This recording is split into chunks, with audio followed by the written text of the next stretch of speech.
Baik, bismillahirrahmanirrahim.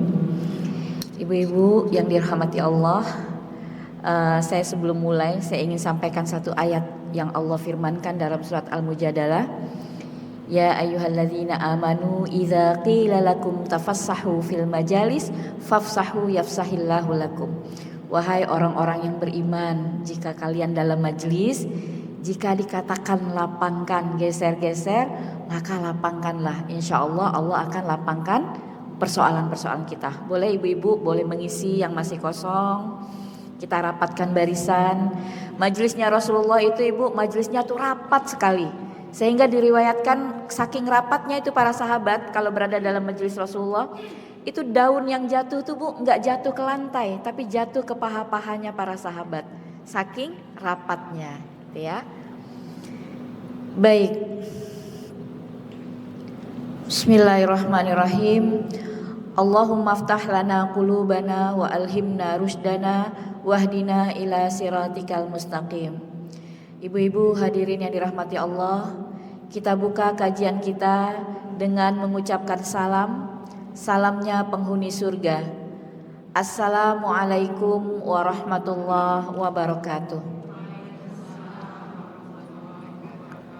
Innal hamdalillah nahmaduhu wa nasta'inuhu wa nastaghfiruh wa na'udzu billahi min syururi anfusina wa min sayyiati a'malina. May yahdihillahu fala mudhillalah wa may yudlil fala hadiyalah. Asyhadu an la ilaha illallah wahdahu la syarikalah wa asyhadu anna Muhammadan 'abduhu wa rasuluh. Alhamdulillahilladzi hadana li hadza wa ma kunna linahtadiya laula an hadanallah. Alhamdulillah ibu-ibu sekalian, dengan izin Allah kita bisa kembali berada di taman-tamannya surga. Betul bu?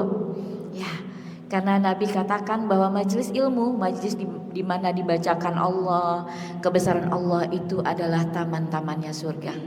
Ya bu ya. Dengan izin Allah kita bisa kembali berkumpul di tempat ini untuk sama-sama kita belajar, bersilaturahim, dan juga dapat pahala itikaf. Ya bu, setidaknya ada 3 pahala yang kita dapatkan pagi ini. Yang pertama pahala silaturahim. Kata Nabi, barang siapa yang ingin dipanjangkan umurnya, diluaskan rizkinya, maka sambungkan silaturahim. Dan hari ini kita silaturahim ya bu. Insya Allah dengan ini kita berharap Allah panjangkan umur kita, Allah luaskan rizki kita. Lalu yang kedua apa bu? Manfaat dan fadilah yang kita dapatkan hari ini adalah kita memudahkan langkah kita menuju surganya Allah. Kata Nabi dalam sebuah hadis, man salaka tariqan yaltamisu fihi ilman sahalallahu lahu tariqan ilal jannah. Barang siapa yang melangkahkan kakinya dari rumahnya menuju majelis ilmu, maka dia sedang memudahkan langkahnya menuju surga. Insya Allah dengan ini kita berharap ya bu, mudah-mudahan Allah mudahkan langkah kita menuju surga. Dan pahala yang ketiga, setidaknya nih bu, belum lagi kebaikan-kebaikan yang lain, setidaknya ini 3 kebaikan. Dan yang ketiga adalah pahala kita itikaf di rumahnya Allah. Kita berdiam diri untuk beberapa jam ke depan, nah itu akan mendatangkan pahala. Baik, kemudian salawat dan salam ibu-ibu sekalian tidak lupa pula terus kita kirimkan kepada baginda Rasulullah sallallahu alaihi wasallam. Barang siapa yang mendengar nama Rasulullah, dia tidak bersalawat kepada Nabi, maka dia sangat merugi. Ya bu, jadi ketika nama Rasulullah disebut, ucapkan baik dalam hati ataupun kita lafalkan, baca salawat kepada Nabi. Barang siapa yang bersalawat kepada Nabi, sejatinya Nabi menjawab salawat kita, menjawab salam dan salawat kita. Ya bu ya. Dan salawat ini bu terus kita kirimkan kepada Rasulullah, itu adalah bentuk wujud cinta kita kepada Nabi. Betul bu? Kita mau mengungkapkan cinta kita kepada Nabi gimana caranya? Ya memperbanyak salawat, menghidupkan sunnah-sunnahnya ya bu. Dan ketika kita menghidupkan sunnahnya Nabi, bukan hanya mendatangkan pahala, tapi mendatangkan cintanya Allah. Ya bu, menghidupkan sunnah itu mendatangkan cintanya Allah. Allah katakan dalam Al-Quran, Qul in kuntum tuhibbunallah fattabi'uni. Kata Allah, katakan wahai Muhammad kepada umatmu, jika kalian mencintai Allah, maka ikuti aku, ikuti sunnah-sunnahku. Lalu apa kata Allah setelahnya Bu? Yuhibbukumullah, maka Allah akan mencintaimu. Jadi Bu, ngidupin sunnah ini benar-benar mendatangkan cintanya Allah. Dan dalam sebuah hadis qudsi Allah katakan, jika Allah mencintai seorang hamba, maka matanya akan menjadi matanya Allah, tangannya akan jadi tangannya Allah, kakinya akan jadi kakinya Allah. Gitu ya Bu, mata kita dilindungi oleh Allah dari melihat hal-hal yang tidak baik, tangan kita dilindungi oleh Allah dari mengerjakan yang tidak baik, kaki kita dilindungi oleh Allah dari melangkah ke tempat yang tidak baik. Masya Allah, powerful banget kita ya Bu kalau kita udah dicintai Allah. Nah maka hari ini Bu, sebelum kita mulai kajian kita, yuk bareng-bareng kita hidupkan sunnah Nabi yang paling gampang. Apa Bu sunnah Nabi yang paling gampang Bu? Tersenyum. Tabassumuka fi wajhi akhika laka shadaqah. Senyummu kepada saudaramu adalah bentuk sedekah bagimu. Boleh Ibu kasih senyuman terbaik buat teman kiri kanannya? Boleh kasih senyuman terbaik ya Bu, sedekah terbaik hari ini. Baik, terima kasih. Ya boleh begini senyumnya, boleh begini, terserah. Yang penting senyum yang tulus dari hati. Insya Allah kalau yang dari hati itu akan nyampe ke hati ya Bu ya. Baik, alhamdulillah ibu-ibu sekalian, ketemu lagi dalam kajian kita kali ini. Kajian yang membahas tentang penyucian dalam hati. Ya Bu, kajian saya ini memang kita akan fokus membahas hati dulu nih Bu, kita benerin dalam diri kita. Saya menyebutnya dengan kajian tentang inner game, kajian ruang dalam diri kita. Kenapa ini penting Bu? Karena ibu-ibu sekalian perhatikan Bu, nanti di yaumil hisab, bahkan Nabi Ibrahim pun berdoa kepada Allah, Rabbi la tukhzini yauma yub'atsun, yauma la yanfa'u malu wala banun illa man atallaha biqalbin salim. Ya Allah, kata Nabi Ibrahim, jangan hinakan aku nanti di yaumul akhir, yaumul yub'atsun, di yaumul berbangkit. Yauma la yanfa'u malu wala banun. Di hari itu enggak ada lagi manfaat harta dan anak-anak, enggak ada lagi Bu. Illa man atallaha biqalbin salim. Di hari itu yang bermanfaat adalah orang yang datang kepada Allah dengan membawa hati yang bersih, hati yang sehat. Makanya saya ingin kita di sini fokus kajian kita membahas bagaimana kita menata pikiran, mengelola perasaan, mengasah kolbu kita sehingga kita bisa menjadi hamba Allah yang lebih baik dari ke hari ke hari, hamba Allah yang bahagia lahir dan batin, selamat dunia akhirat insya Allah ya Bu ya. Baik, mari ibu-ibu kita tundukkan hati kita sejenak ya, kita mohon sama Allah dibukakan hati kita. Lalu bahasan kita kali ini adalah tentang ego is the enemy. Ego adalah musuh kita. Bagaimana kita mengenali ego itu dan kemudian kita mampu mendamaikannya, mampu mengalahkannya. Nah, apa yang harus kita lakukan?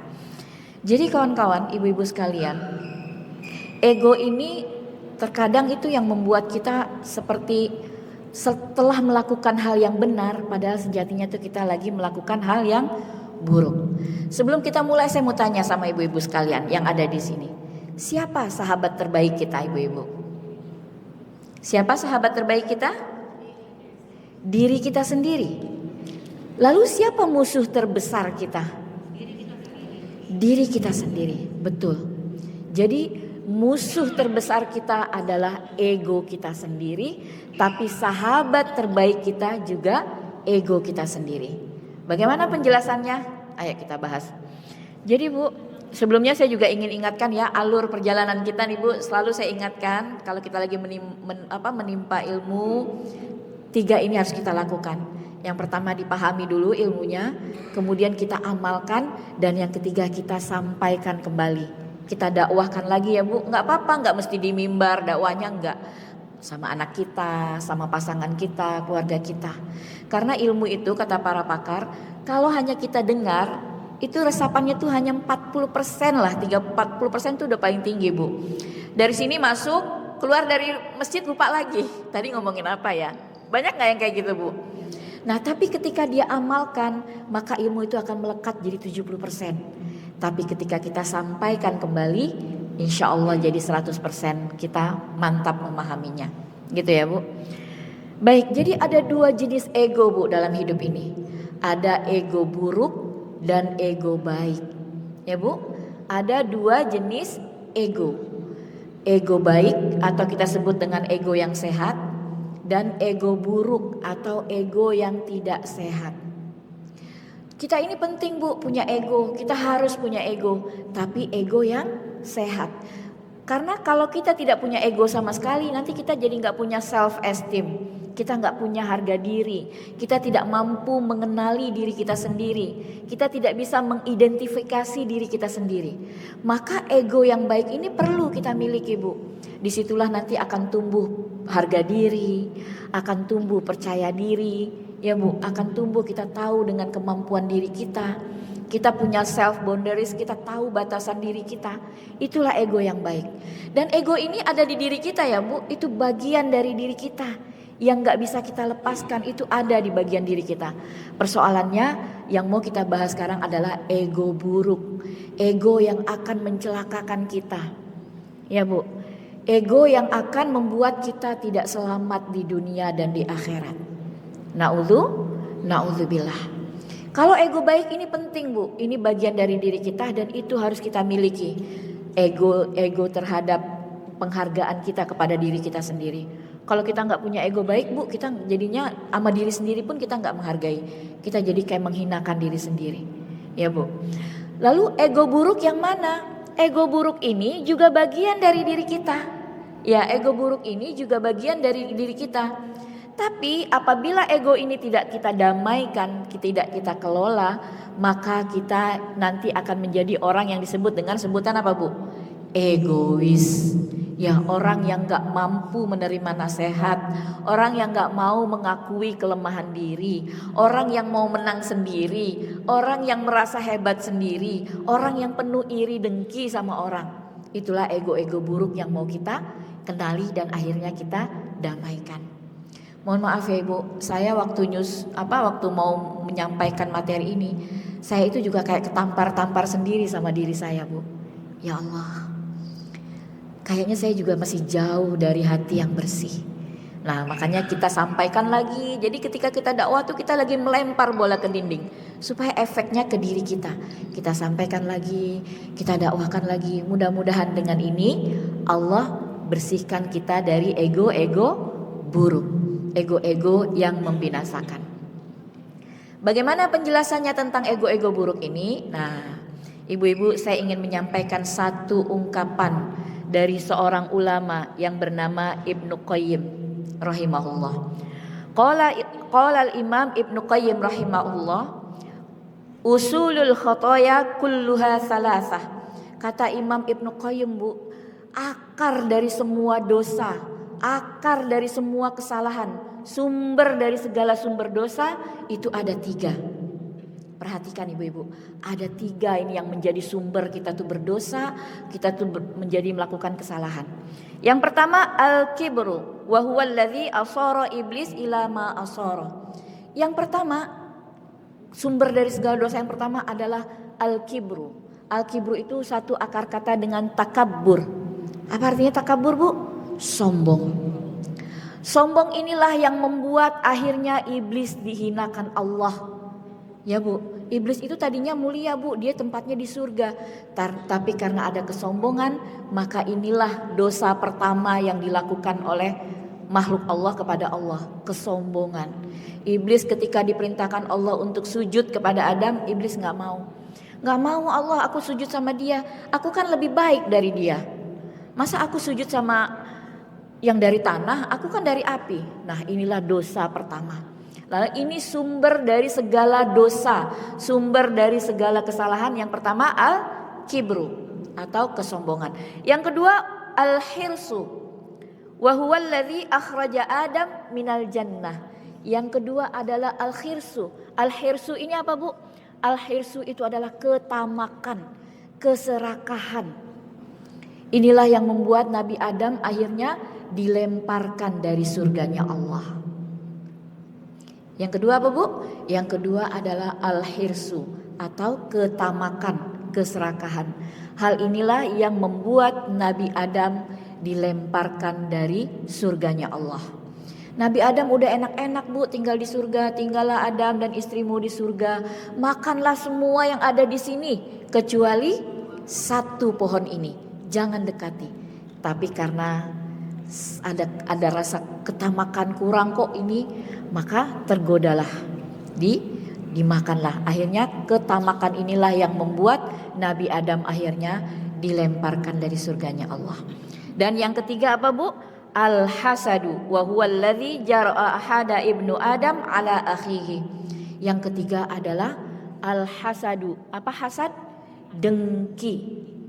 Iri, dengki. Inilah yang membuat salah satu putranya Nabi Adam membunuh saudaranya sendiri. Ketika Habil dan Qabil diberikan pasangan masing-masing, Qabil ngiri Bu, dengki dia, kok Habil istrinya lebih cantik. Kok aku istrinya gak cantik, gak secantik istrinya Habil. Maka kedengkian yang melanda Qabil tadi membuat dia akhirnya membunuh saudaranya sendiri. Jadi inilah Bu 3 sumber muara dari segala dosa yang dilakukan makhluknya Allah. Nah inilah yang akan kita sebut sebagai ego buruk yang harus kita kenali dan kemudian kita menangkan. Siap ibu-ibu? Siap insya Allah ya Bu. Mudah-mudahan pulang dari sini nih semua wajahnya segar, cerah, dan ego-ego buruk kita lemparkan ke laut gitu Bu ya. Baik, bisa dipahami sampai di situ Bu dari perkataan. Nah berdasarkan inilah maka para ulama katakan bahwa ego buruk itu ada 3. Yang pertama al-kibru, sombong. Yang kedua al-hirsu, tamak atau serakah. Yang ketiga al-hasadu, dengki. Bu, perang yang terjadi di Palestina itu sumbernya dari 3 ini Bu. Sombong, orang Yahudi merasa dia lebih bagus, lebih hebat. Kemudian dengki dan tamak, ingin menguasai wilayah. Apapun hari ini Bu dosa yang dilakukan oleh manusia, orang korupsi. Apa karena kurang kaya Bu? Yang korupsi kebanyakan orang kaya ya Bu. Karena apa? Karena tamak. Ya, ada orang membunuh, ada orang membuli, semua itu gak lepas dari 3 ego buruk ini. Ya Bu, baik. Sekarang kita bahas satu persatu ya Bu ya. Insya Allah siapkan catatannya, siapkan hatinya, pikirannya, fokus kita belajar hari ini. Ego buruk yang pertama itu adalah sombong. Apa itu sombong?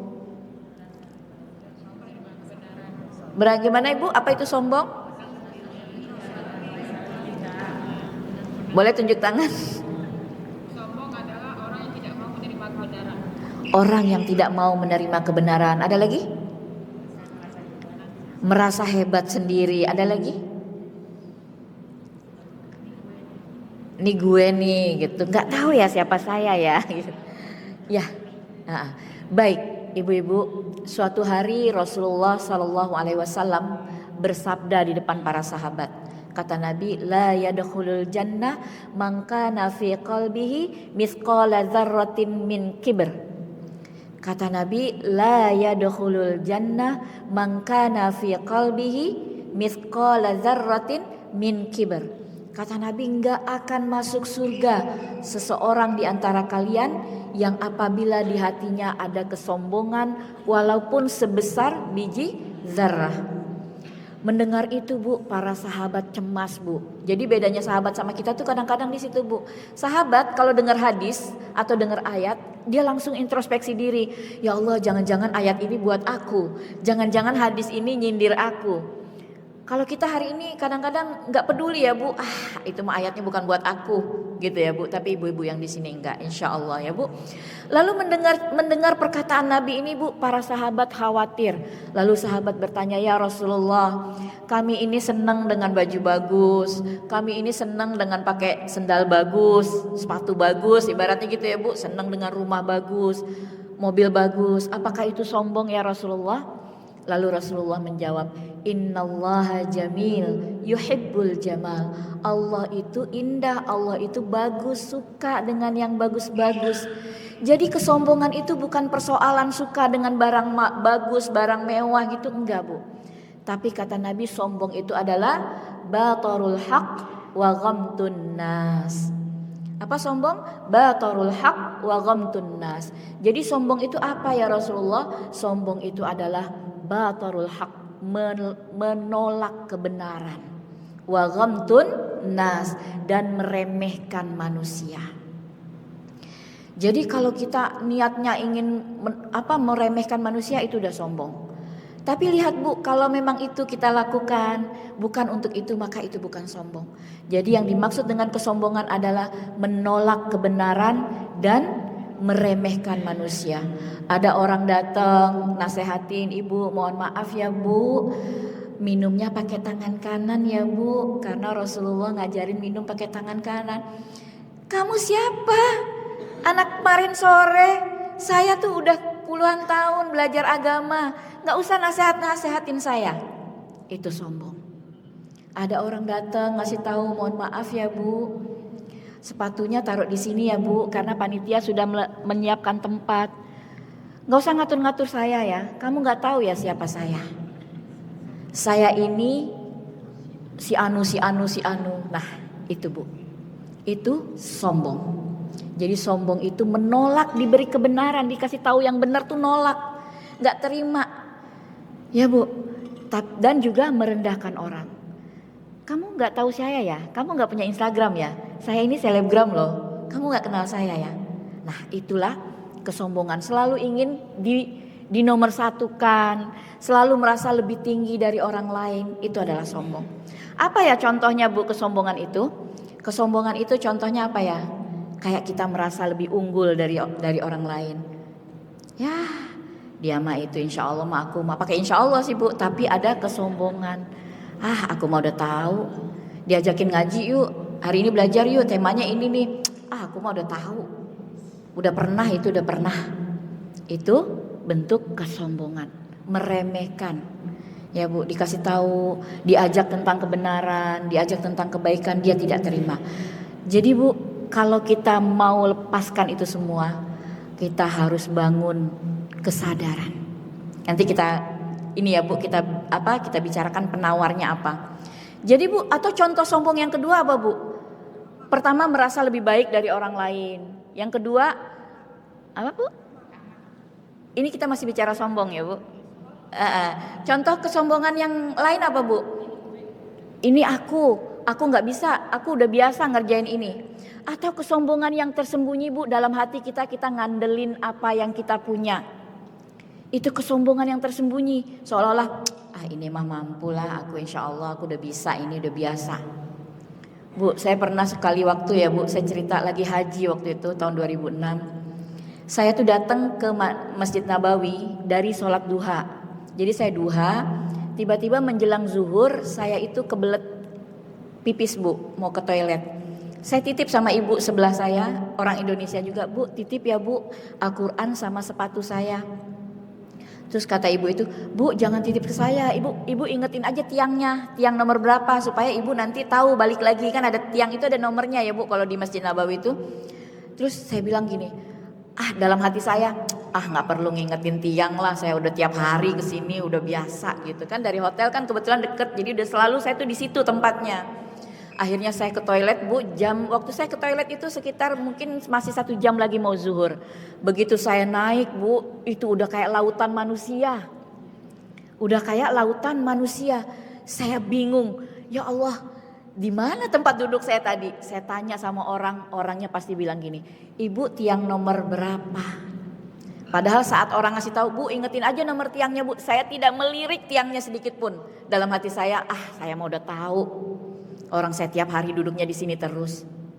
Bu, Masya Allah, itu saya dapat pelajaran, ditampar langsung sama Allah. Saya tanya sama askarnya, saya mau ke tempat saya, sepatu saya ada di situ. Ibu tiangnya nomor berapa?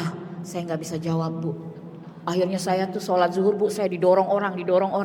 Karena saya nggak kebagian tempat, saya mau nyempil, orang marah sama saya, nggak bisa di sini.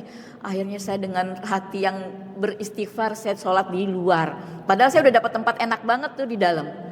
Tapi karena itu akhirnya selesai, orang semua udah bubar, sampai suami saya tuh nungguin saya di restoran sampai cemas. Kok istri saya belum balik juga? Udah hampir selesai makan siang. Akhirnya saya balik lagi ke masjid Bu. Saya nangis, saya sujud sama Allah, ya Allah ampun, saya udah sombong, saya udah ngerasa aku tahu. Saya sujud, saya nangis. Begitu saya assalamualaikum warahmatullah. Saya lihat sepatu saya, Bu. Allahu Akbar. Ternyata sepatu saya itu ada deket situ. Akhirnya dari situ kita dapat pelajaran ya, Bu. Jadi sombong itu adalah bukan tentang kemewahan atau tentang yang berkelas gitu, bukan. Tapi sombong itu adalah ketika kita menolak diberitahu tentang kebenaran dan merendahkan orang lain. Ya, Bu. Kita ada juga, Bu, misalnya kita terlalu pede dengan hati kita, kayak saya tadi.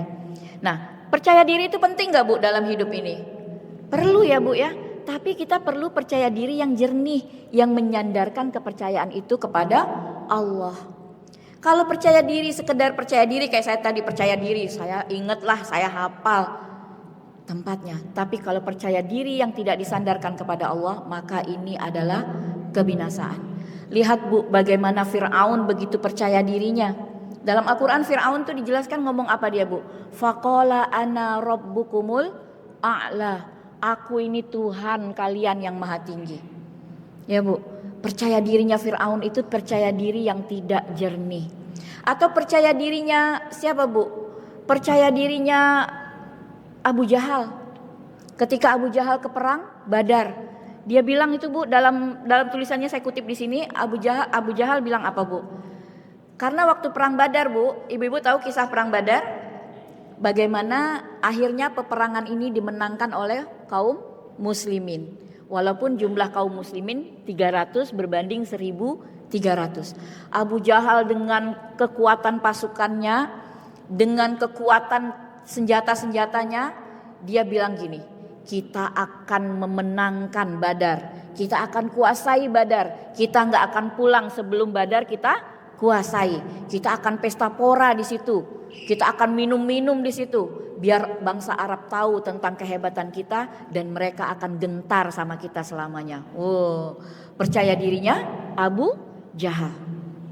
Tapi apa yang terjadi, Bu? Abu Jahal mati di Badar. Karena apa? Karena kesombongannya, kepercayaan dirinya tidak bersandar kepada Allah. Maka kepercayaan diri yang bagaimana yang benar, Bu? Kepercayaan diri yang benar itu adalah kita menyandarkan, kita menyadari bahwa kita dibersamai oleh Allah. Ya, Bu. Sebagaimana Nabi Musa, Bu, ibu-ibu baca Quran itu baca pakai terjemah ya, Bu. Diceritakan dalam kisah Nabi Musa itu dikejar ya, Bu, sama Fir'aun dan pasukannya. Ketika sudah hampir dekat, Nabi Musa harus berhadapan dengan laut. Di depan laut, di belakang pasukan Fir'aun yang siap membunuh Nabi Musa dan kaumnya. Lalu ketika itu Nabi Musa belum lagi dengan tekanan kaumnya. Kaumnya tuh bilang gini, kamu sih Musa, masa kita larinya ke sini? Harusnya kita larinya kemana kek? Masa larinya ke laut? Wah, inna lamudrokun, kata dia, kita pasti mati nih Musa, kita pasti hancur, kita pasti terbunuh. Lihat, Bu, jawaban Musa. Kalla inna ma'iya rabbi sayahdin. Enggak akan kita terkalahkan. Karena inna ma'iya rabbi, karena aku bersama Robku sayahdin, maka Robku akan memberiku petunjuk. Benar, Bu, enggak lama Allah firmankan, wahai Musa, pukulkan tongkatmu dan lautan terbelah. Gitu ya, Bu. Lalu bagaimana penawarnya supaya kesombongan ini hilang dari diri kita? Mau gak, Bu, hilang dari dirinya sombong, Bu? Ya, mau banget ya, Bu. Saya juga pingin banget, ya Allah, jauhkan saya dari sifat sombong. Karena sombong ini adalah 3 ego tadi ya, salah satu dari ego buruk yang akan mencelakakan kita. Lalu sombong tadi apa? Sombong itu merendahkan manusia dan menolak kebenaran. Gak mau dinasehatin. Jangan nasihati saya udah tahu, gitu ya, Bu. Nah, bagaimana cara mengalahkan ego kesombongan itu? Kata para ulama, para pakar adalah dengan menumbuhkan kesadaran kehambaan. Sadarkan diri kita bahwa kita adalah hambanya Allah. Apa, Bu? Sombong, maka obatnya adalah sadar akan kehambaan, bahwa kita adalah hambanya Allah. Sadar akan kehambaan yang mana? Yang 3 ini, Bu. Hujamkan 3 hal ini ke hati kita kuat-kuat. Sadar bahwa aku ini lemah bila tidak ditolong oleh Allah.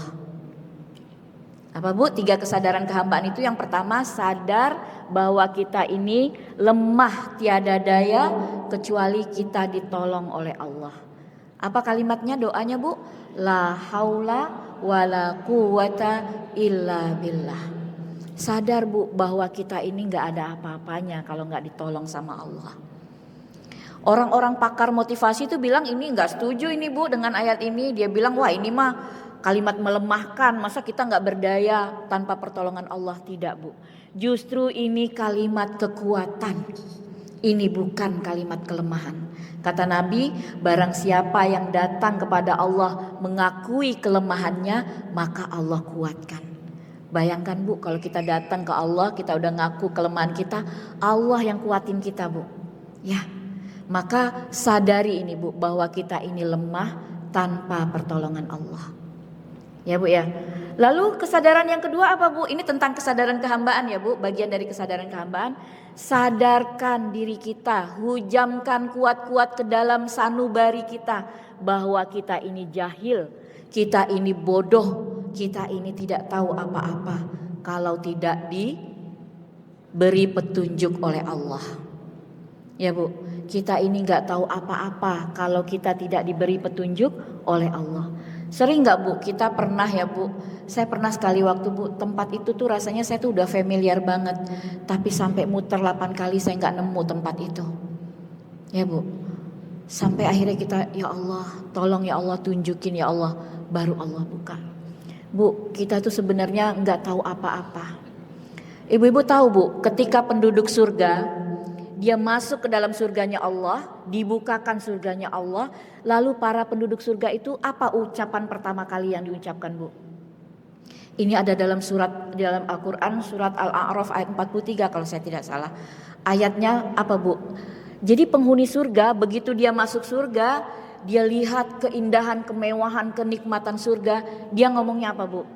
Tadi yang saya baca di pembukaan kajian kita. Dia bacanya apa? Kata penduduk surga, alhamdulillahilladzi hadana lihadza wa ma kunna linahtadiya laula an hadanallah. Kata penduduk surga bilang gini, ya Allah, alhamdulillah, terima kasih ya Allah yang telah menunjuki kami menuju surga ini. Bayangkan Bu, itu ungkapan yang sangat rendah hati ya Bu dari penghuni surga. Dia gak bilang alhamdulillah aku masuk surga karena amal-amal solehku, enggak. Tapi penduduk surga bilangnya apa Bu dalam Al-Quran? Alhamdulillahilladzi hadana. Terima kasih ya Allah yang udah nunjukin kami. Ya Bu, yang udah nunjukin kami ke surga ini. Kalau engkau gak tunjuki ya Allah, kami gak akan nyampe ke surga ini. Gitu ya Bu. Jadi penduduk surga itu sangat rendah hati, gak sombong. Dia gak bilang alhamdulillah aku masuk surga, wajar aku masuk surga, kan aku waktu di dunia udah beramal soleh, aku waktu di dunia udah berzakat, berpuasa rajin. Enggak. Tapi penduduk surga dia katakan, terima kasih ya Allah yang telah menunjuki kami jalan ke surga ini. Jadi ibu-ibu pahami baik-baik Bu, hujamkan ini ke hati kita bahwa aku ini jahil, aku ini bodoh kalau tidak diberi petunjuk oleh Allah. Dan ini juga kalimat menguatkan Bu, bukan kalimat melemahkan. Kata Nabi, barang siapa yang datang kepada Allah mengakui kebodohannya, maka Allah tunjuki. Bayangkan Bu, kalau hidup kita ini ditunjuki sama Allah, wah cerah banget Bu kita. Bakal kita gak akan tersesat selama-lamanya. Gitu ya Bu. Dan yang ketiga, kesadaran yang harus kita bangun, hujamkan ini kuat-kuat ke dalam diri kita. Ya Bu, adalah kita ini fakir. Kita ini tidak punya apa-apa kecuali kita diberi oleh Allah. Ya, 3 kesadaran ya Bu. Yang ketiga, kita ini fakir kecuali kita diberi oleh Allah. Kita ini gak punya apa-apa Bu, kecuali Allah yang beri kita. Betul Bu, ada di sini yang lahir udah pakai baju branded gitu Bu, ada Bu? Gak ada. Jadi sejatinya kita ini gak punya apa-apa kecuali Allah yang memberi kita. Sebagaimana ungkapan Nabi Musa Bu, ketika emang Nabi Musa gak punya apa-apa dan sangat butuh pertolongan Allah, Nabi Musa ngomongnya apa Bu? Rabbi inni lima anzalta ilayya min khairin fakir. Ya Allah, aku fakir ya Allah. Aku butuh pertolonganmu. Jadi ibu-ibu, kadang-kadang kesombongan itu hadir karena kita ngerasa kita gak butuh Allah. Kita ngerasa ya ini emang karena usahaku. Aku ini kaya ya karena memang aku usaha. Ini karena kehebatanku. Gitu ya Bu. Bu, ada 2 orang kaya di dalam Al-Quran. Orang super kaya di dalam Al-Quran yang Allah abadikan namanya. Siapa dia Bu? Korun dan Sulaiman. 2 orang kaya. Tapi ibu-ibu mau ngikutin siapa nih? Korun ketika dia ditanya, wahai Korun. Jadi Bu, Korun ini kebiasaannya dalam Al-Quran dijelaskan setiap sore tuh Bu. Dia keliling kampung Bu, pamer kekayaannya, flexing. Nah, jadi flexing ini udah ada dari zaman Fir'aun, dari zaman Korun. Jadi dia flexing setiap sore dia keliling kampung, bawain tuh kunci-kunci gudangnya sama para bodyguard yang besar-besar badannya. Nanti Bu, penduduk kampung terbagi 2. Yang satu dia akan berkata gini, ih enak banget ya jadi Korun, kaya. Ih beruntung banget kamu Korun. Seneng ya Allah seandainya kita seperti Korun. Ada satu orang. Tapi lihat ada orang-orang yang berilmu. Ungkapannya apa Bu? Dia katakan kasihan engkau Korun. Ya Bu. Nah Korun ketika ditanya, Korun apa sih rahasia suksesmu? Kamu kok sukses banget, duitmu banyak. Korun jawabnya apa Bu? Wa ma utitu ala ilmin indi. Wa ma utituhu ala ilmin indi. Ini semua karena ilmu yang ada padaku. Wa ma utituhu ala ilmin indi. Ini semua karena kehebatanku, karena aku pintar, aku hebat, aku rajin kerja, ya udah aku kaya. Tapi lihat Bu, Nabi Sulaiman ketika ditanya, Sulaiman itu Bu kaya, istananya aja sampai membuat Ratu Bilqis terkagum-kagum dan kehebatan Sulaiman itu bisa bicara dengan binatang. Tapi ketika ditanya Sulaiman kayanya luar biasa, hebat banget sih Sulaiman, apa rahasianya? Nabi Sulaiman jawabnya apa Bu? Hadza min fadli rabbi liabluwani an ashkur au akfur. Ini adalah karunia dari Rabbku untuk mengujiku apakah aku menjadi hamba yang bersyukur atau hamba yang kufur. Hadza min fadli rabbi liabluwani an ashkur au akfur. Ini adalah karunia dari Rabbku untuk mengujiku apakah aku akan bersyukur dengan nikmat ini atau aku kufur. Nah ibu-ibu boleh cek hati masing-masing ya Bu. Aku kira-kira kena sindromnya Korun atau aku bagian dari ilmunya Nabi Sulaiman. Ya Bu, kita itu wajib suuzon Bu sama diri kita sendiri. Kita tidak boleh suuzon sama orang lain, tapi kita wajib mencurigai hati kita.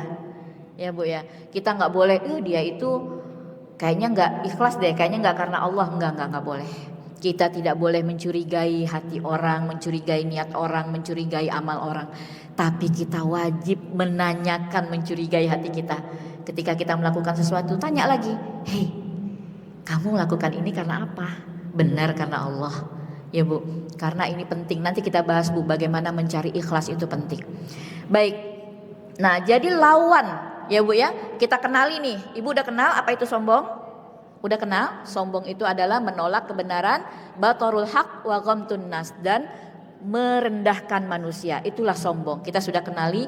Lalu bagaimana cara mendamaikannya? Bagaimana cara memenangkannya dari permusuhan ini? Dengan menghadirkan kesadaran kehambaan, bahwa kita ini adalah hamba Allah. Dengan 3 kesadaran tadi ya Bu. Apa Bu?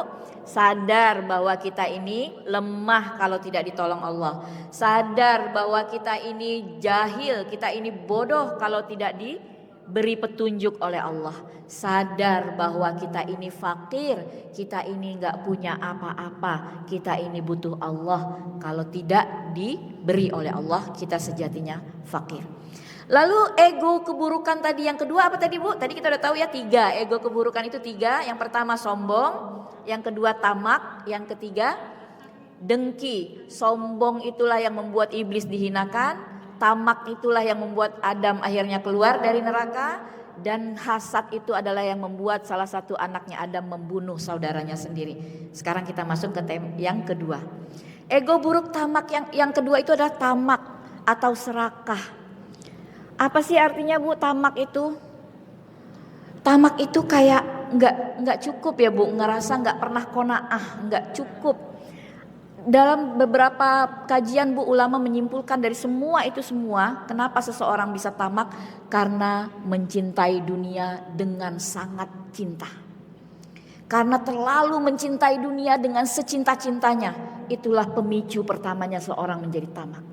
Sebagaimana Allah firmankan dalam surat Al-Fajr, wa tuhibbunal mala hubban jamma. Wa tuhibbunal mala hubban jamma. Dia itu cinta banget dengan harta dunia ini dengan cinta yang pokoknya melekat banget gitu Bu. Nah, inilah akar mulanya seseorang tuh menjadi tamak. Lalu bagaimana Bu? Ketamakan ini tuh berbahaya Bu. Ketika seseorang sudah ada sifat tamak, dia gak akan pernah mampu mensyukuri. Ya Bu, dia selalu merasa kurang. Ya Allah, bahkan kata Nabi apa Bu? Umat Bani Adam ini kalau dia dapat satu lembah emas loh Bu, lembah itu kan luas banget ya Bu. Udah punya satu lembah emas, maka dia akan mencari lembah emas yang kedua. Udah punya lembah emas yang kedua, dia akan cari lembah emas yang ketiga. Itulah sifat dasarnya anak cucu Adam. Gak ada puas, sampai kapan? Sampai tanah memasuki mulutnya. Hatta zurtumul maqabir, dia akan selalu berbangga-bangga, bermewah-mewah sampai kapan? Sampai kubur tuh udah di depan matanya. Ya Bu. Lalu bagaimana cara kita melawan ini semua? Ya Bu, tamak ini Bu bahaya banget. Ya Bu, bisa membuat kita tuh jatuh terhina menjadi sebagaimana Adam akhirnya dikeluarkan Allah dari surganya Allah. Ya Bu. Lalu bagaimana Bu cara melawan ketamakan itu? Bu, saya tanya Bu. Jadi tamak itu kayak ngerasa nggak ada puas ya Bu. Ibu-ibu pernah dengar kisah, jangan sampai ibu-ibu seperti ini ya, kita termasuk saya, jangan sampai seperti ini. Ibu-ibu pernah dengar kisah anak kecil kehilangan uang 10.000? Jadi anak kecil Bu, ada anak kecil, lebaran kan biasa dapat uang tuh Bu, dikasih uang 10.000 baru-baru, punya uang 10.000, nangis. Kenapa? Kata ibunya, uang aku hilang Bu. Berapa? 10.000. Oh, oke. Nih ibu ganti uang kamu 10.000. Habis itu Bu tambah kejer nangisnya Bu. Tambah kencang nangisnya. Kenapa nak kok masih nangis? Kalau uangku yang 10.000 gak hilang, aku sekarang udah punya 20.000, kata dia gitu. Dikasih lagi terus aja begitu Bu. Dia gak pernah bersyukur. Ya Bu, dikasih lagi, ya udah nih sekarang jadi 20.000. Nangis lagi, kalau ini uang 10.000 nggak hilang, aku udah punya 30.000. Begitulah sifat dasar kita manusia. Ya Bu, tamak, ngerasa nggak cukup, dan ini berbahaya Bu, karena tamak ini akan berbanding lurus dengan kekufuran, nggak bersyukur. Dan Allah ancam dalam Al-Quran surat Ibrahim ayat 7 apa Bu? La in syakartum la azidannakum wa la in kafartum inna azabi lasyadid. Kalau kamu kufur, ingat azabku pedih, kata Allah. Artinya apa Bu? Allah tuh marah banget dengan orang yang enggak bersyukur. Dalam sebuah hadis qudsi juga Allah tuh berfirman tuh, wa man lam yashkur bi na'mai, barang siapa yang enggak bersyukur dengan nikmatku, watlub fakhruj min tahtis samai, keluar dari kolong langitku, kata Allah. Bu, kita mau tinggal di mana Bu kalau keluar dari kolong langitnya Allah? Kemudian kata Allah, watlub rabban siwaya, cari Tuhan lain selain aku. Bayangkan Bu, kalau kita nggak bersyukur, Allah tuh usir kita dari kolong langitnya Bu. Allah itu nggak mau ngakuin kita sebagai hambanya. Allah nggak mau jadi Tuhan kita. Cari Tuhan lain, kata Allah. Jadi bahaya ya Bu. Maka bagaimana cara mengobatinya? Cara kita melawan dari ketamakan itu. Jadi tamak ini Bu adalah orang-orang yang bermental miskin, mental kekurangan. Maka cara melawannya dengan abundance mentality, dengan memiliki mental kaya. Cara melawan ketamakan itu adalah dengan menghadirkan ke dalam diri kita mental berkecukupan. Aku cukup ya Allah, aku sudah berlimpah ya Allah. Ya Bu, Ini penting Bu, karena kalau kita nggak memiliki tadi Bu merasa fakir tadi, kaitannya dengan yang pertama tadi Bu, kita akan sulit untuk bersyukur. Orang-orang yang merasa dirinya fakir, dia akan mudah bersyukur. Dia akan bilang kayak gini, ya Allah, alhamdulillah punya ini, bisa sehat, bisa sujud, alhamdulillah ya Allah. Ada 2 penyakit yang berbahaya Bu, yang bisa membuat kita tuh nggak bahagia dalam hidup. Apa? Less dan loss. Rasa 2 rasa ini Bu, gampang diingat. Apa Bu? Less dan loss. Apa itu less? Less itu merasa kurang, bahasa Inggris ya. Loss merasa kehilangan. Nah 2 ini Bu, kalau kita punya rasa fakir di hadapan Allah, kita akan terhindar dari 2 penyakit ini. Penyakit less dan penyakit loss, merasa kurang dan merasa kehilangan. Bagaimana kita merasa kurang? Orang kita selama ini gak punya apa-apa kok. Jadi dikasih apapun dikasih sama Allah, kita mampu bersyukur. Bagaimana kita merasa kehilangan? Orang kita sejatinya gak punya siapa-siapa kok. Ya, anak itu semuanya hanya titipan, kita hanya ketitipan. Nah maka untuk melawan ketamakan tadi, hadirkan, hujamkan kuat-kuat ke diri kita bahwa kita adalah hamba Allah yang maha kaya. Kita punya mental keberlimpahan, bukan mental miskin. Karena tamak ini orang yang mentalnya miskin. Kan ya orang miskin yang merasa kurang terus ya Bu. Udah punya 10 miliar tapi kalau mentalnya miskin tetap dia ngerasa kurang. Makanya akhirnya kok korupsi. Yang korupsi itu kebanyakan orang kaya Bu, bukan orang miskin. Tapi orang kaya yang bermental kurang. Maka untuk melawan ketamakan ini, hadirkan mental kaya di diri kita. Apa nih Bu bedanya antara mental kaya dan mental miskin? Bu perhatikan baik-baik ya. Ini kalau di kiri ini mental miskin atau saya sebut dengan scarcity thinking. Dan sebelah kanan ini mental kaya atau abundant thinking. Bu, orang yang bermental miskin, dia beranggapan, meyakini bahwa semua ini serba terbatas. Semua ini takutnya kurang. Punya apa-apa, nanti kalau disedekahin jadi berkurang uangku. Punya roti 7, kalau dikasih 1, ya nanti tinggal 6. Itu orang yang bermental scarcity thinking. Tapi lihat Bu, orang yang bermental kaya, dia gak ragu-ragu Bu memberi. Karena ketika dia beri, Nabi katakan fal yazdad 3 kali. Itu Bu. Jadi ini harus kita bangun Bu, mental keberlimpahan.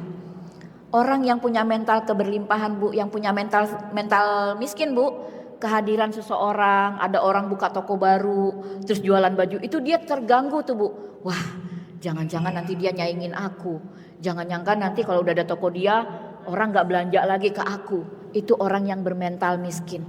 Tapi lihat orang yang bermental kaya Bu, kehadiran dia tidak akan mengurangi rizkiku. Kehadiran dia tidak akan mengurangi keberadaanku. Ya Bu, orang-orang jahiliyah itu Bu, itu mereka semua bermental miskin. Kenapa Bu? Ingat gak Bu, waktu SD kita pernah belajar, di zaman jahiliyah kalau ada yang lahir anaknya perempuan, anaknya dikubur hidup-hidup. Kenapa? Karena menurut pandangan mereka anak perempuan ini hanya menjadi beban. Nanti uang kita jadi kurang ngurusin anak perempuan. Tapi kalau anak laki-laki dia bisa cari duit, bisa berperang, bisa berburu. Mental miskin ini mentalnya orang jahiliyah. Maka kita umat Rasulullah harus punya mental keberlimpahan Bu. Bahwa kita adalah hamba Allah yang maha berlimpah, maha kaya. Jadi gak usah takut ketika orang yang bermental kaya itu dia gak takut berbagi. Juga dia gak curigaan sama orang. Orang yang bermental miskin tuh curiga terus Bu. Ada orang main ke toko kita, jangan-jangan dia mau nembak model saya nih. Wah, jangan-jangan dia ini nih. Enggak ya Bu ya. Di sini sih insya Allah enggak. Insya Allah di sini mentalnya mental kaya semua. Kita gak takut. Kita ini hamba Allah yang maha segalanya. Ya Bu ya. Wah, jangan-jangan ada dia jadi begini nih, jadi begini. Enggak. Lalu kalau orang yang bermental kaya itu apa Bu? Dia senang menawarkan bantuan. Apa yang bisa saya bantu Ibu? Karena mentalnya itu berkelimpahan Bu. Ibarat air tuh Bu. Ini gelas kita nih Bu. Kalau gelas kita ini kita bermental berlimpah Bu, pasti kan udah berlebih-lebih ya Bu. Dan dia akan mau mengosongkan lagi. Karena ketika dikosongkan akan diisi lagi. Tapi orang yang bermental miskin dia takut. Nanti kalau dibagi aku kurang. Nanti kalau dibagi aku makan apa? Enggak Bu. Ya Bu, maka lawan ya Bu, penawar atau obat dari penyakit tamak itu adalah bermental keberlimpahan. Terus aja Bu berbagi Bu, insya Allah gak ada sejarahnya orang yang rajin sedekah itu kekurangan. Ya, orang yang rajin sedekah maka dia akan diberi kelebihan. Orang yang senang meminta maaf akan Allah muliakan. Ya Bu ya. Nah, sekarang kita masuk yang ketiga. Apa ego buruk yang ketiga adalah dengki. Apa itu dengki Bu? SMS ya Bu? Apa? Ya SMS ya. Dengki itu SMS ya. Senang melihat orang susah, susah melihat orang senang. Nah, ini adalah mental buruk yang akan menghancurkan kita. Bu, dengki itu kata para pakar adalah perasaan tidak nyaman saat melihat atau mendengar orang lain mendapat karunia atau rizki dari Allah. Si itu alhamdulillah beli mobil baru, wah darahnya naik, tensinya naik Bu, itu dengki Bu. Ada orang sukses, ya alhamdulillah dia itu sekarang bisa beli rumah bagus. Kayaknya korupsi deh dia. Kayaknya dia ini deh. Dia selalu tidak nyaman hatinya mendengar orang dapat karunia dari Allah. Dia curiga, oh itu alhamdulillah loh dia anaknya lulus masuk universitas bagus. Terang aja, dia kan ada orang dalam. Nah, kenapa gitu? Kenapa selalu menyimpan curiga sama orang lain? Itu adalah orang yang dengki Bu. Dan ibu-ibu tahu Bu, dengki itu kata para pakar seperti kita minum racun. Kita minum racun tapi berharap orang lain yang mati. Bisa gak Bu? Gak bisa. Jadi dengki itu seperti racun yang kita minum. Tapi bodohnya orang dengki, dia berharap dengan kedengkiannya itu orang lain yang mati. Dia yang minum racun dengan kedengkiannya, tapi dia berharap orang lain yang mati. Itulah dengki. Ya Bu, dan bahayanya dengki ini apa Bu? Kata Nabi, dengki itu seperti api yang membakar kayu bakar. Dengki itu kata Nabi seperti api yang menghanguskan, menghabiskan kayu bakar. Sebanyak apapun amal soleh kita Bu, tapi ada dengki di hati kita, maka itu hancur kebaikan amal soleh kita Bu. Ya, kata Nabi seperti api membakar kayu bakar Bu. Kayu bakar kalau dibakar tuh apa Bu? Hancur kan Bu sampai jadi debu. Mungkin kalau plastik yang dibakar dia nggak hancur, dia akan jadi begulung-gulung gitu. Tapi kalau kayu bakar dibakar oleh api dia hancur sampai jadi debu. Itulah dengki. Maka ini berbahaya.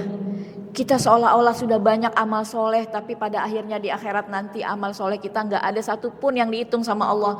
Kenapa ya Allah, mana amal solehku? Aku rajin sholat, zakat, puasa, sedekah. Karena hatimu mendengki.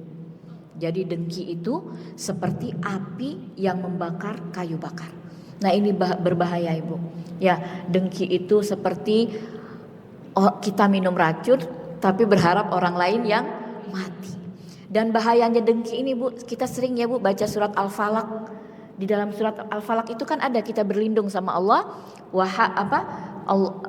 Qul a'udzu birabbil falaq min syarri ma khalaq wa min syarri ghasiqin idza waqab wa min syarrin naffatsati fil 'uqad wa min syarri hasidin idza hasad.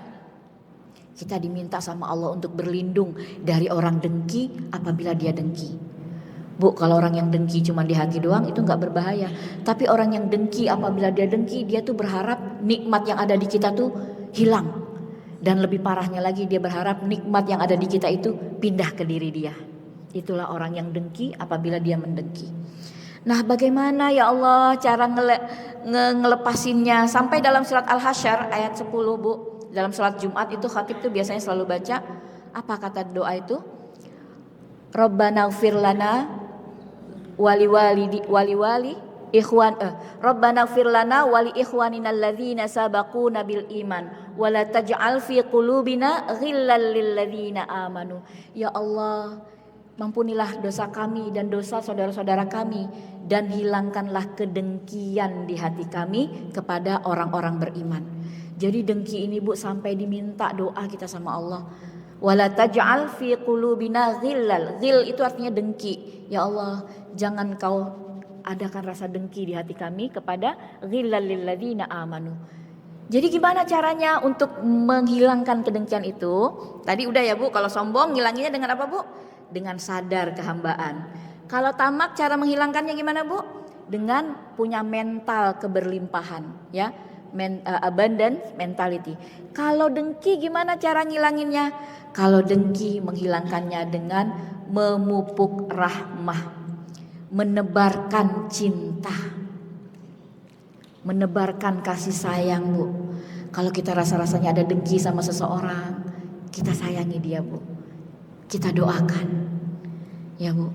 Karena gak ada obat kedengkian itu selain daripada cinta yang ada di hati kita. Saya ngiri nih sama Bu Eva misalnya, lawan dengan mencintai dia, menyayangi dia ya Bu. Dengan apa? Dengan kacamata cinta. Nah, saya menyebutnya kacamata cinta. Kacamata cinta itu isinya 5M Bu. 5M itu apa? Memahami, memaklumi, memaafkan, mengasihi, dan mendoakan. Jadi ketika rasa dengki itu hadir Bu, sama siapa gitu misalnya, kita maklumi, kita pahami, kita pandang dia dengan kacamata cinta. Ya Allah, si ini alhamdulillah dia berangkat haji tahun ini. Oh alhamdulillah, seneng ya, dia memang udah berjuang, udah pantas dia berangkat haji. Kita doakan ya Allah, mudah-mudahan hajinya mabrur. Gitu ya Bu. Jadi untuk menghilangkan kedengkian ini tidak lain adalah hanya dengan cara memupuk cinta. Kata Jalaluddin Rumi dalam bukunya dikatakan, kalau hidup ini hanya sepanjang helaan nafas Bu, hidup ini hanya sepanjang helaan nafas, maka jangan pernah tanam apapun selain cinta. Jadi jangan pernah tanam kebencian, jangan pernah tanam kemarahan, tanam hanya cinta. Dengan bagaimana? Dengan menanam cinta dengan 5M tadi, dengan kacamata cinta. Kita melihat saudara muslim kita tuh dengan kacamata cinta, dengan penuh kepahaman, memahami, memaklumi, memaafkan, mengasihi, dan mendoakan. Bu, kadang-kadang nih sifat kita manusia ya Bu, kita tuh kadang-kadang gak adil loh Bu dalam menilai sesuatu. Kalau orang lain yang melakukan kesalahan, yang kita nilai perbuatannya. Tapi kalau kita yang melakukan kesalahan, kita berharap orang menilai niat kita, hati kita. Contoh nih Bu, ketika ibu lagi antri di lampu merah, tiba-tiba ada mobil nyelonong, nerobos. Apa yang ada dalam pikiran ibu-ibu? Astagfirullahaladzim, tuh orang benar-benar ya gak tahu aturan, gak tahu disiplin, atau apapun lah komentar-komentar tentang orang lain. Ya Bu, ketika orang yang melakukan perbuatan kesalahan, yang kita hakimi adalah perbuatannya. Tapi coba kalau kita yang melanggar lampu merah, kita berharap orang memaklumi kondisi kita. Ya gimana, saya buru-buru nih, kebelet. Ya gimana, anak saya udah telat nih. Benar sering gak Bu kayak gitu Bu?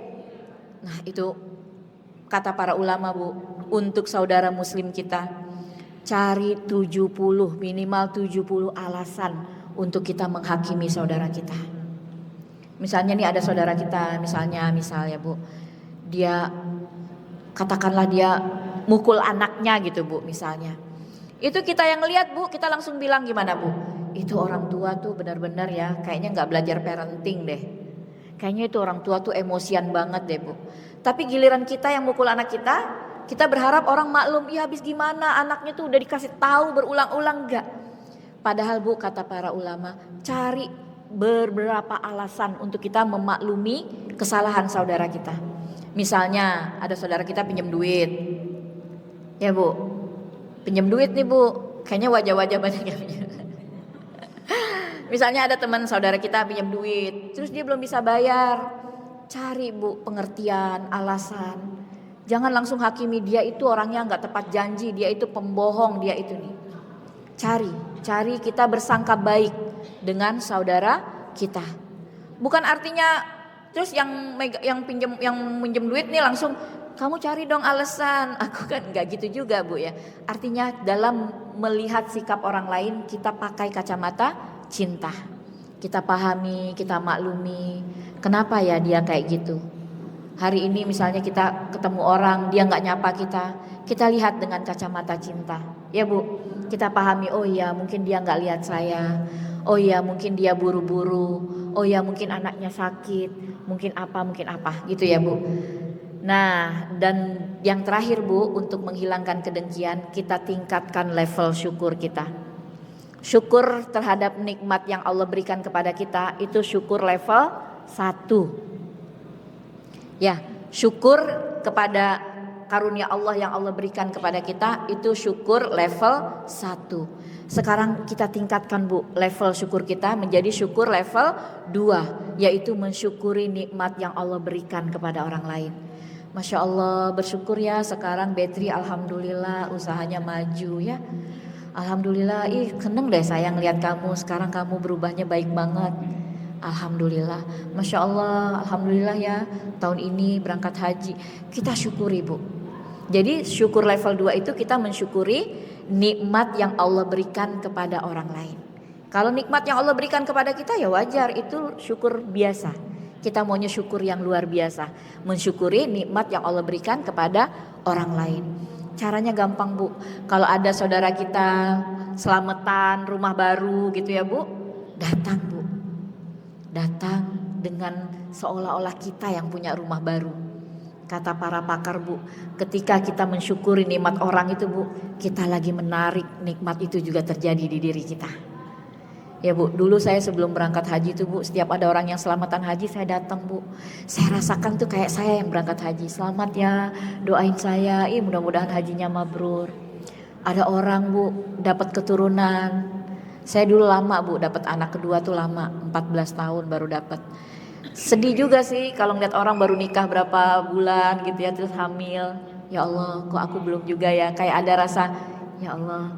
Tapi setelah saya tahu ilmunya saya rubah Bu. Setiap dengar orang hamil, Masya Allah, alhamdulillah ya Allah. Mudah-mudahan Allah iniin bayinya nih. Gak lama setelah itu Bu, alhamdulillah Allah kasih juga kita. Jadi Bu, ketika kita mendengki terhadap nikmat orang lain, itu sejatinya kita tuh lagi nutup nikmat itu ke diri kita. Tapi kalau kita mensyukuri nikmat orang yang Allah berikan kepada orang itu, kita lagi narik nikmat itu juga terjadi pada diri kita. Cobain deh, insya Allah pelan-pelan. Saya dulu Bu, banyak gitu hal-hal yang iya ya gitu. Ketika ada nikmat kita syukuri orang itu, akhirnya gak lama kita juga dapat gitu. Nah mungkin itu ya Bu ya. Jadi kita bungkus nih Bu ya, kita wrapping. Jadi ada 3 sumber dari dosa. Ego dulu ya Bu, ego itu terbagi 2. Ada ego baik dan ada ego buruk. Mungkin itunya boleh dijalanin deh. Itunya boleh dijalanin kotaknya. Ada egonya ada 2 ya Bu. Ada ego baik dan ego buruk. Ego baik itu penting kita miliki karena itu akan membangun self confidence kita. Ego baik itu perlu kita miliki karena dari ego baik itu kita akan tumbuh rasa percaya diri, rasa harga diri. Tapi yang perlu kita waspadai sebagai musuh kita itu adalah ego buruk. Ego buruk ini yang kita sebut dengan yang disampaikan oleh Ibnu Qayyim terbagi menjadi 3. Apa dia ego buruk itu Bu? Kesombongan, itu semua ada dalam diri ya Bu, ada dalam sini nih. Kesombongan, yang kedua ketamakan atau keserakahan, yang ketiga kedengkian. Kesombongan kita lawan dengan kesadaran akan kehambaan. Aku ini hamba Allah, aku bodoh kalau gak ditunjuki Allah. Aku miskin gak punya apa-apa kalau gak dikasih Allah. Aku ini lemah kalau gak ditolong Allah. Lalu untuk melawan ketamakan kita hadirkan rasa kesyukuran, rasa keberlimpahan. Dan untuk melawan kedengkian kita memupuk cinta, kita menebar cinta, berkasih sayang sesama kita, berhusnuzon kepada saudara kita. Dengan memakai apa Bu? Memakai kacamata cinta. Apa isinya kacamata cinta? Memahami, memaklumi, memaafkan, mengasihi, dan mendoakan. Insya Allah itu semua akan hilang ego-ego buruk dari diri kita. Gitu ya Bu, dan latihannya Bu sering-sering Bu, tiap malam sebelum tidur doakan Bu. Doakan bukan hanya orang-orang yang kita sayangi, itu biasa Bu mendoakan orang yang kita sayangi.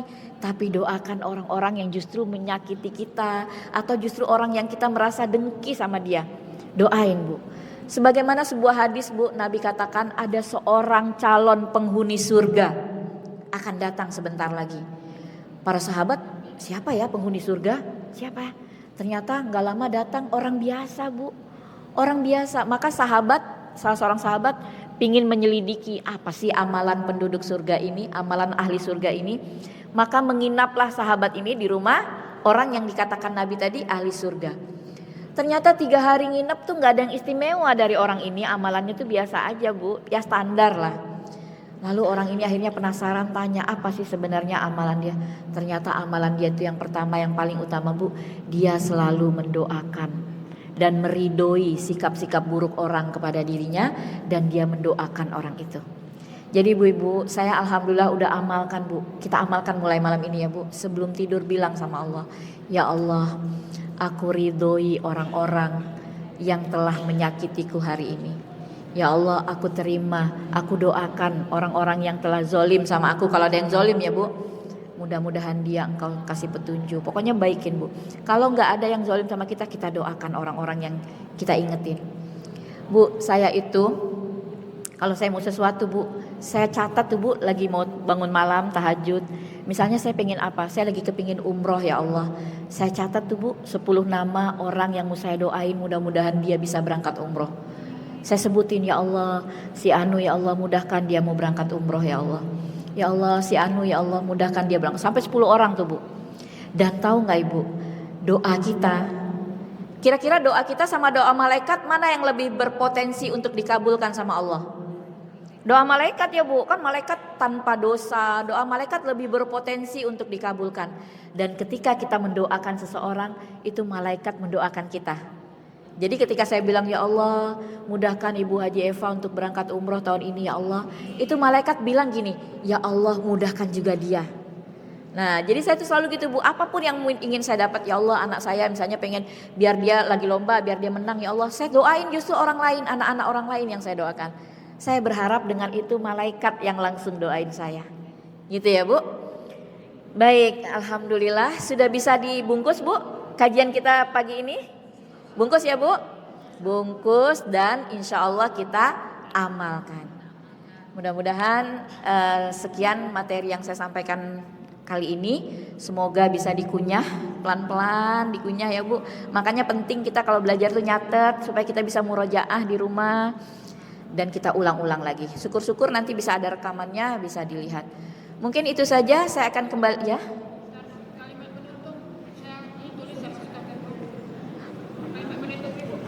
Iya nanti ya Bu, kita masih ada buka sesi tanya jawab dulu. Oh nanti closing statementnya nanti.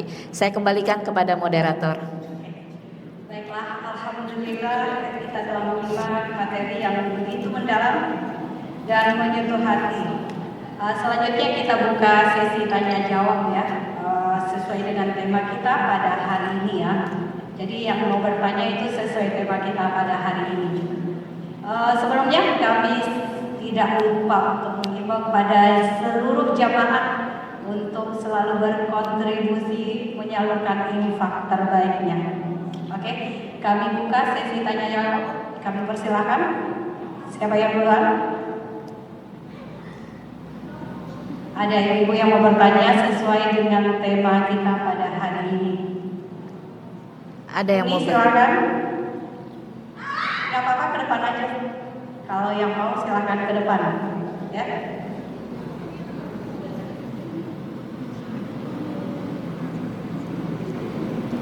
Ada yang mau bertanya? Nggak ada? Udah ya, Ibu. Semuanya? Ibu ini mau bertanya nih. Siapa? Ibu silakan ke depan. Ilmu itu bertanya katanya gitu ya Bu. Assalamualaikum warahmatullahi wabarakatuh. Waalaikumsalam warahmatullahi wabarakatuh. Kebetulan saya anggota Majelis Taklim Masjid Fatahillah. Kita ngaji setelah Jumat tiap pekan di sebelah itu. Saya sangat senang sekali baru pertama bisa ambil di majelis ini karena temanya tadi saya lihat sangat menarik, hebat luar biasa. Ya. Cuma selama perjalanan hidup saya ini Bu, saya sering dicap sebagai orang yang egois. Apakah dengan karakter kita yang pede, percaya diri dari mana? Ini Misalnya dalam satu kegiatan gitu kan, Bu, kita kan harus mementingkan diri sendiri dulu, baru kita rame-rame, harus kita dulu begitu ya. Maksudnya gitu Bu, dalam sesuatu acara misalnya ada apa gitu kan, ya kita selamatkan diri kita dulu, apakah itu masuk egois? Iya. Kayak Syuhid ini egois sekali, agak sendiri pernah berapa gitu. Iya. Egoisnya di mana? Kan bukankah dalam segala sesuatu kita kan harus kita dulu, tidak binafsi kan? Ya. Baru kita apakan di mana itu? Maksudnya itu paham itu kan? Iya. Betul. Assalamualaikum warahmatullahi wabarakatuh. Terima kasih Ustazah. Baik, kita jawab dulu ya. Jadi Bu, pemahaman seperti ini kita kan harus mentingin diri kita dulu, baru orang lain. Itu dalam beribadah kepada Allah. Ya, jadi dalam beribadah kepada Allah kita harus mementingkan diri kita. Misalnya kita punya mukena satu, kita mau sholat, kita kasih teman kita dulu, itu tidak boleh. Kita dulu. Ya, untuk beribadah kepada Allah kita harus lebih dulu. Tapi di luar itu, kalau untuk kehidupan sosial, maka kita di situ ada musyawarah. Ada musyawarah. Yang dimaksud dengan ibda bin nafsik ini adalah dalam kebaikan. Dalam kebaikan boleh kita yang duluan. Misalnya ada sekarang penggalangan dana, saya duluan. Ada siapa yang mau ikut bantu ini, saya duluan. Itu boleh Bu. Tapi dalam hal keduniawian, misalnya dalam hal berorganisasi, maka di situ ada musyawarah. Contoh ya Bu, contoh dalam perjalanan misalnya kita rame-rame dalam rombongan. Tiba-tiba kita ini biasanya contoh nih kayak kita itikaf, perempuan di itikaf di masjid. Itu peraturan dari masjid jam 10 malam mati lampu sudah harus mati, lampu udah harus mati. Ya Bu. Tapi kemudian kita yang ngerasa saya masih pengen ngaji sampai jam 1 malam, kita hidupin lampu. Karena ini kan saya harus mentingin diri saya. Nah itu egois Bu. Karena kita tidak memperdulikan orang lain. Egois itu adalah ketika kita berfokus hanya mementingkan kepentingan kita sendiri. Bukan dalam hal ibadah. Tapi kalau dalam hal ibadah kita harus duluan. Ibu punya mukena cuma satu, mau sholat. Ibu kasih teman ibu, ya udah kamu duluan yang sholat. Itu tidak boleh Bu, kita duluin. Ya Bu, tapi untuk urusan berorganisasi, bersosial, maka di situ perlu musyawarah. Kita ikuti aturan yang berlaku, gitu ya Bu. Oke, Ibu udah paham? Ya Bu ya. Jadi kita Jadi mengutamakan itu tergantung situasi. ya, Begitu ya. terutama dalam peribadahan kita kepada Allah, kita harus mementingkan diri kita. Tapi dalam kehidupan sosial, berorganisasi, dalam bermasyarakat, maka kita lihat aturan yang berlaku. Gitu ya Bu. Selanjutnya ada yang lagi mau bertanya, kami buka untuk satu orang lagi sesuai Boleh. tema kita pada hari ini. Apa udah benar-benar paham semuanya? Baik. Insyaallah ya. Tidak ada lagi yang mau bertanya Ibu? Alhamdulillah saya senang nih karena saya pernah ada satu kajian Bu sampai jam 1 malam Bu, ngajinya jam 8. Tapi yang nanya tuh banyak yang semangat nanya. Kayaknya kajiannya nggak mau berhenti. Saya bilang udah ya, saya udah capek juga gitu. Hari ini nggak ada yang mau bertanya Ibu-ibu? Alhamdulillah, baik. Alhamdulillah sesi Kita- tanya jawab telah kita laksanakan dengan baik. Ibet. Semoga Kita closing statement dulu ya. Kita simpulkan, wrapping dulu. Oke? semoga seluruh pertanyaan membawa pencerahan dan manfaat untuk kita semua. Kami persilahkan kepada Ustazah untuk men-closing. Ya, jadi ibu-ibu sekalian, musuh terbesar kita itu ternyata ada di diri kita sendiri. Dan sahabat terbaik kita itu juga ada di diri kita. Kita akan jadi bercahaya, kita akan bersinar, itu adanya di sini. Dan kita juga akan terpuruk, menjadi jatuh, itu juga dari di sini kita. Maka hati-hati ya Bu ya. Untuk ego-ego baik kita kembangkan, kita pertahankan. Tapi untuk ego-ego buruk kita lempar dia. Kita kalahkan dengan 3 hal. Ego buruk yang 3 kita kalahkan juga dengan 3. Amalkan ini semua, insya Allah kita akan menjadi pribadi yang lebih bahagia, lebih sejahtera dunia akhirat. Selamat dunia akhirat, bahagia lahir dan batin. Gitu ya Bu, insya Allah kita akan ketemu lagi nanti dalam kajian yang tetap kita akan membahas bagaimana kita mampu mengelola ruang batin kita. Ya Bu ya, mari ibu-ibu sekalian, majelis kita ini gak sempurna ya Bu. Ada banyak hal yang mungkin kita lakukan dosa selama kajian.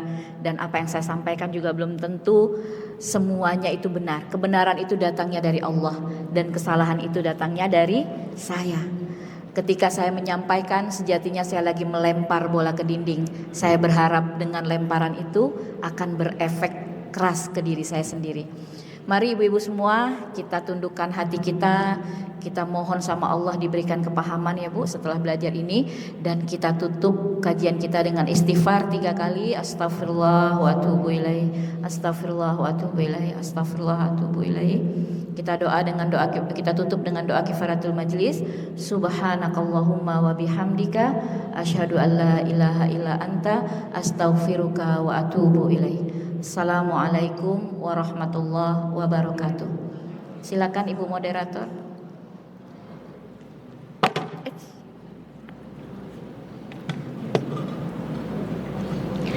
Oh ya, saya info sedikit ya ibu-ibu, kalau yang mau bergabung di grup kajian muslimah, kita ada adminnya boleh, ya kita boleh dimasukkan. Silakan Ibu moderator.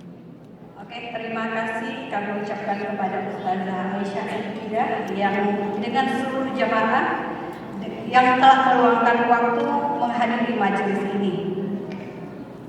Mari kita tutup kajian kita pada hari ini dengan membacakan Alhamdulillahirabbil alamin.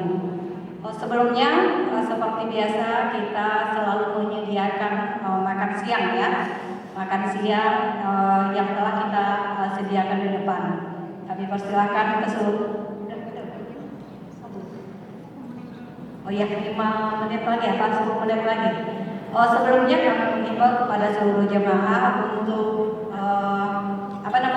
menjaga kebersihan ya, karena an-nadhafatu minal iman, kebersihan itu sebagian dari iman. Nanti wadah makannya telah kita sediakan, tolong dimasukin ke tempat yang telah kita